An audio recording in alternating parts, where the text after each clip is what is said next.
الشيطان الرجيم بسم الله الرحمن الرحيم الحمد لله رب العالمين والعاقبة للمتقين والنار للعاصين والصلاة والسلام على أشرف الأنبياء والمرسلين والصلاة على محمد وآله الطاهرين أما بعد فقد قال كتابه الحكيم وقرآن المجيد وقوله الحق بسم الله الرحمن الرحيم شهر رمضان الذي انزل فيه القرآن یقیناً ہمارے لیے یہ سعادت کی بات ہے اور باعث افتخار بھی ہے کہ ماہ مبارک رمضان کے موقع پر اس 72 عزاداری چینل کے ذریعے اپنے محترم ناظرین کی خدمت میں کچھ ایسے معلومات کو پیش کریں کہ جس میں ہماری بلکہ تمام انسانیت کی کامیابی اور کامرانی پوشیدہ ہے۔ اگر ہم الہی نظام کی زندگی کا مختصر سا جائزہ لیں تو اس بات کی تائید آسانی سے کر سکتے ہیں کہ ہر چیز اور ہر شے کے لیے اس کا سیزن ہوتا ہے، ایک موسم ہوتا ہے۔ جس سیزن اور موسم میں اگر اس کام کو انجام دیا جائے اس کا منافع بھی کئی برابر ہمیں حاصل ہوتا ہے۔ مثلا ایک تاجر، ایک بزنس مین جو بزنس کرتا ہے، تجارت کرتا ہے، تو ہم نے اور آپ نے بارہا یہ سنا ہوگا کہ ہم بزنس تو پورے سال کرتے ہیں، تجارت تو پورے سال کرتے ہیں، لیکن ہمارے بزنس کا سیزن سال کا فلاں مہینہ ہے۔ مثلا سال کے وہ 3 مہینے جو ہماری تجارت کے لیے خاص سیزن ہے، جس میں ہم دن و رات ایک کر کے رات کی نیند کو اپنے اوپر حرام کر کے اپنے سارے وقت کو اپنی اس تجارت میں لگا دیتے ہیں۔ کیوں؟ اس لیے تاکہ ہم کو زیادہ سے زیادہ منافع اور زیادہ سے زیادہ بینیفٹ مل سکے، جس کے تحت جس کی وجہ سے ہم اگر پورے سال اپنے زندگی کے امور کو آسانی سے گزار سکیں، کسی کے سامنے ہاتھ بڑھانے کی ضرورت نہ پڑے۔ تو اللہ تبارک و تعالی کی وہ کتاب جو محکم بھی ہے، متقن بھی ہے، جس کی تمام تر خصوصیات میں سے ایک خصوصیت یہ ہے کہ لا ریب فی، جس میں کسی طرح کے شک و شبہے کی گنجائش نہیں ہے۔ اس کتاب کے لیے کوئی فصل بہار ہے یا نہیں، اس کتاب کی تلاوت کے لیے کوئی سیزن ہے یا نہیں ہے۔ تو اس ہمارے سوال کا جواب باقر العلوم امام محمد باقر علیہ السلام سے ملتا ہے کہ وہ فرماتے ہیں کہ شہر لکل شیء ربیع، ہر شے کے لیے، دنیا کے ہر شے کے لیے ایک موسم ہوتا ہے، ایک سیزن ہوتا ہے۔ اسی طریقے سے ربیع القرآن شہر رمضان، قرآن کا بہار، قرآن کی بہار، قرآن کا سیزن اللہ کا ماہ مبارک رمضان ہے۔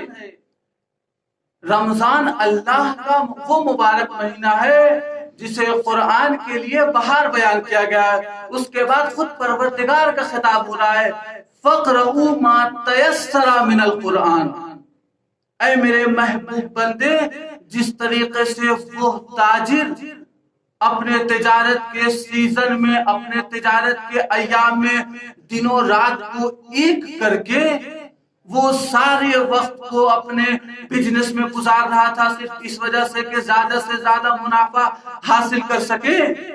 اسی طریقے سے اے میرے محبوب بندے، فَقْرَؤُوا مَا تَيَسَّرَ، جتنا ممکن ہو سکے تم اس ماہ مبارک رمضان میں تلاوت کرو، جتنی قدرت ہو تمہاری تم اس قرآن مجید کی تلاوت کرو۔ اور یاد رکھنا، کبھی قرآن مجید کی تلاوت کرنے کے بعد اس کے ثواب اور منافع کی فکر بھی نہ کرنا۔ کیوں؟ اس لیے کہ صادق الوعد پیغمبر کا یہ وعدہ ہے، من تلا فیہ آیۃ من القرآن، جس شخص نے بھی اس ماہ مبارک رمضان میں ایک آیت کی بھی تلاوت کی۔ کتنی آیتیں ہیں قرآن میں؟ مولا کائنات کی روایت کے مطابق 6236 آیتیں ہیں۔ اب آپ اندازہ لگائیے کتنا گنا ثواب زیادہ ملتا ہے۔ پیغمبر فرماتے ہیں من تلا فیہ آیۃ من القرآن، جس شخص نے بھی اس ماہ مبارک رمضان میں ایک آیت کی تلاوت کی، کانا من ختم اللہ من فی غیرہ من الشہور۔ آپ اندازہ لگائیے کہ ثواب کتنا گنا بڑھ جاتا ہے، منافع کتنا زیادہ مل جاتا ہے۔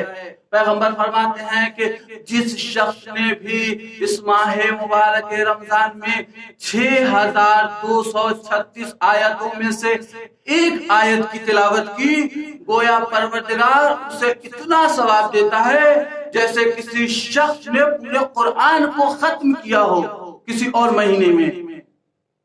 اب ہم خود آپ سے یہ پوچھنا چاہیں گے کہ یہ ثواب کتنا گنا ہو گیا؟ پیغمبر کی اس روایت کے مطابق جو ہم اندازہ لگا سکتے ہیں وہ یہ ہے کہ جس نے بھی ایک آیت کی تلاوت کی، پروردگار اپنے فضل و کرم کے ذریعے اس انسان کو 6236 گنا زیادہ ثواب دیتا ہے۔ جب اتنی فضیلت ہے، جب اتنی عظمت والی یہ کتاب ہے، تو ہم اپنے جوان اور نوجوان بھائیوں سے یہ کہہ سکتے ہیں کہ اب اگر کوئی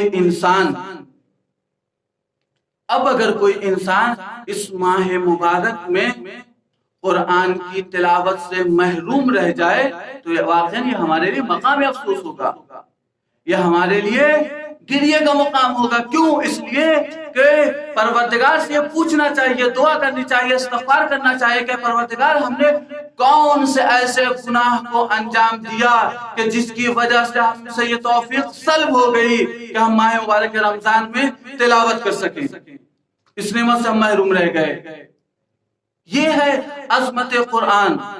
اچھا، اب یہاں پر کوئی شخص آ کر یہ سوال کرے کہ یہ بتائیے کہ قرآن کی تلاوت کی اتنی تاکید کیوں ہے؟ قرآن کی متعدد آیات اور روایات اس بات پہ دلالت کر رہی ہے کہ جتنا ممکن ہو سکے قرآن کی تلاوت کرو، جتنا ممکن ہو سکے قرآن کی زیادہ سے زیادہ تلاوت کرو۔ اور اس تاکید کے نتیجے میں ہم دیکھتے ہیں ہمارے پاس دوستان ایسے ہیں جو جنہیں ہم جانتے ہیں کہ وہ اعتکاف کے دوران، اعتکاف یعنی وہ مخصوص 3 دن کا وہ مخصوص عمل جو مسجد میں کیا جاتا ہے، ہمارے پاس دوستان 3 دنوں کے درمیان پورے قرآن کو ختم کرتے تھے۔ حوض علمیہ کے ایک مشہور استاد آیت اللہ عابدی وہ اپنے ایک خاطرے میں بیان کرتے ہیں کہ جب ہم ایک شہید کے خانوادے سے ملاقات کرنے کے لیے گئے تو گفتگو کے درمیان شہید کی زوجہ نے جو بات بیان کی وہ تعجب والی بات ہے۔ وہ فرماتے ہیں کہ شہید کی زوجہ کہتی ہے کہ ہمارے زندگی کا یہ معمول ہے کہ ہم ہر 2 دن میں قرآن ختم کرتے ہیں۔ یہ جو قرآن کی متعدد آیاتیں تاکید کر رہی ہے، روایت بیان کر رہے ہیں کہ زیادہ سے زیادہ تلاوت کرو، ہم دیکھتے ہیں اپنے دوستان کے درمیان تلاوت کی جاتی ہے۔ اب اگر یہ کوئی کہے کہ کیوں تلاوت کی جاتی ہے، اتنی تاکید کیوں ہے؟ وہ کتاب کہ جو 1400 سال پہلے، وہ کتاب جو 1400 سال پہلے نازل ہو چکی ہے، آج 15ویں صدی میں اتنی تاکید کیوں کی جا رہی ہے؟ ماں تیسر، جتنی تمہاری صلاحیت ہے اتنی تم تلاوت کرو، اتنی زیادہ تلاوت کرو، جبکہ اس دنیا میں بہت ساری کتابیں لکھی جا چکی ہیں۔ اگر کوئی کتاب بہت بھی اچھی ہے تو بہت زیادہ پڑھا تو از ابتدا تا انتہا صرف ایک مرتبہ۔ اب اگر ہم نے کسی کتاب کو از ابتدا تا انتہا ایک مرتبہ پڑھ لیا ہے تو ہم سے کوئی یہ نہیں کہے گا کہ بولو تم نے ایک مرتبہ پڑھ لیا، جاؤ دوبارہ پھر سے پڑھو۔ تو جب کوئی ہم سے یہ نہیں کہہ سکتا تو پھر اس کتاب کے جس کو 1400 سال ہو گئے نازل ہوئے، کیوں اتنی تاکید کی جاتی ہے کہ اسے بار بار پڑھا جائے؟ تدبروا و تفکروا، اقرؤ، تدبر بھی کرو، تفکر بھی کرو، اسے بار بار پڑھو۔ تو میں عرض کرنا چاہوں گا کہ بھائی آپ کا یہ اعتراض بتا رہا ہے کہ آپ نے قرآن کی عظمت کو پہچانا ہی نہیں۔ اس لیے کہ اگر آپ قرآن کی عظمت کو جانتے اور پہچانتے تو یہ سوال نہ کرتے، اور سوال کرنا آپ کا یہ سوال بتا رہا ہے کہ آپ نے قرآن کی عظمت کو نہیں جانا، نہیں پہچانا۔ اس کی پہلی دلیل یہ ہے کہ آپ نے قرآن جیسی ایک عظیم کتاب کو دوسروں کتابوں سے ملا دیا، جبکہ قرآن کی نہ جانے کئی ایسی خصوصیات موجود ہیں جو دوسری کتابوں میں موجود نہیں۔ آئیے ہم قرآن کو خود قرآن کی زبان سے پہچانتے ہیں۔ سورہ بقرہ کی آیت نمبر 2، ذالک الکتاب لا ریب فیہ ھدی للمتقین، یہ وہ کتاب ہے جس میں کسی طرح کے شک و شبہے کی تو گنجائش ہی نہیں، اور یہ وہی کتاب ہے جس کی بار بار تاکید کی جا رہی ہے پڑھو پڑھو۔ کیوں؟ اس لیے کہ ھدی للمتقین، یہ متقین کی ہدایت کے لیے آئی ہے۔ متقین کے ہدایت کی ذمہ داری اس قرآن کے تحت ہے۔ اسی طریقے سے اسی سورے کی آیت نمبر 185، جس میں پروردگار ارشاد فرماتا ہے کہ شہر رمضان الذی انزل فیہ القرآن ھدی للناس، ابھی تک جس قرآن کی ہدایت ہمیں سمجھ میں آ رہا تھا کہ متقین کے لیے ہے، اب اس آیت میں سمجھ میں آ رہا ہے کہ نہیں، پروردگار نے اس قرآن کے ذریعے تمام انسانیت کو ہدایت دینا چاہا ہے۔ تو جب ہم قرآن کو پڑھیں گے نہیں تو ہدایت کیسے پائیں گے؟ اسی طریقے سے سورہ اسراء کی آیت نمبر 82، وَمَا نُنَزِّلُ مِنَ الْقُرْآنِ مَا هُوَ شِفَاءٌ، پروردگار ارشاد فرما رہا ہے کہ ہم نے قرآن میں جو کچھ بھی نازل کیا ہے وہ شفا ہے مومنین کے لیے، رحمت للمومنین، رحمت ہے مومنین کے لیے۔ آیت اللہ محسن قرائتی اپنی تفسیر میں بیان کرتے ہیں، یہاں من القرآن میں یہ من جو ہے وہ من تبعیضیہ نہیں ہے کہ آپ یہ کہیں کہ قرآن میں بعض ایسی چیزیں نازل ہوئی ہیں جو شفا ہیں، نہیں، بلکہ جو کچھ نازل ہوا ہے قرآن میں وہ شفا ہے مومنین کے لیے۔ اچھا، دو چیز ہے، ایک ہے دوا اور دوسری چیز ہے شفا، دونوں میں فرق بہت ہے۔ اور پروردگار نے یہ ارشاد نہیں فرمایا کہ اللہ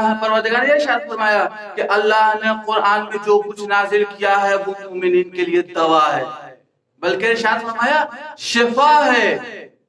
تو سمجھ میں آیا کہ جو چیز اصل ہے وہ ہے شفا۔ یہ دنیا جتنی بھی ترقی کر جائے وہ دوا تو بنا سکتی ہے، لیکن شفا اللہ کے ہاتھ میں ہے، شفا عند اللہ ہے۔ ایران میں ایک ہاسپٹل ہے جسے آیت اللہ العظمی محمد رضا گلپائگانی نے بنایا، جنہوں نے اپنی زندگی میں تعمیر کروایا۔ اس ہاسپٹل کی خصوصیت یہ ہے کہ اس کے مین گیٹ پہ لکھا ہوا ہے کہ الدواء عندنا والشفاء عند اللہ، یعنی صرف اور صرف دوا ہمارے پاس ہے اور شفا اللہ کے پاس ہے۔ تو ہم اندازہ لگا سکتے ہیں کہ یہ دنیا جتنی بھی ترقی کر جائے، دوا تک پہنچ سکتی ہے لیکن شفا تک نہیں پہنچ سکتی ہے۔ اچھا ایسا نہیں ہے، پر ہم اقوال معصومین سے اندازہ لگا سکتے کہ ہاں یہ شفا ہے۔ امام معصوم یہ فرماتے ہیں کہ اگر کسی انسان کے اوپر اگر کسی مردے کے اوپر سورہ حمد کو پڑھنے کے بعد دم کر دیا جائے اور وہ مردہ زندہ ہو جائے تو تعجب نہ کرنا۔ تو ہم تو ابھی تک پریشان تھے شفا کے لیے جو پروردگار کے نزدیک ہے۔ اب اس طریقے سے قرآن کی ہم عظمت کو سمجھ سکتے ہیں کہ جہاں پوری دنیا پریشان ہے شفا کو لے کر کے، یہ قرآن بتا رہا ہے کہ ہم تمہارے لیے شفا ہیں، ہم مومنین کے لیے شفا بھی ہیں، رحمت بھی ہیں۔ لہٰذا آخر میں یہ دعا کریں گے پروردگار کی بارگاہ میں، پروردگار ہمیں اتنی توفیق دے کہ ہم قرآن پہ عمل کرنے والوں کو شمار فرمائیں۔ پروردگار کی بارگاہ میں دوسری دعا یہ ہے کہ پروردگار ہمیں اتنی توفیق دے کہ ہم اپنی زندگی کے امور میں قرآن کی تلاوت کو شامل کر سکیں۔ آخر میں دعا یہ ہے کہ امام زمانے کے ظہور میں تعجیل فرما، جب ان کے ظہور ہوتا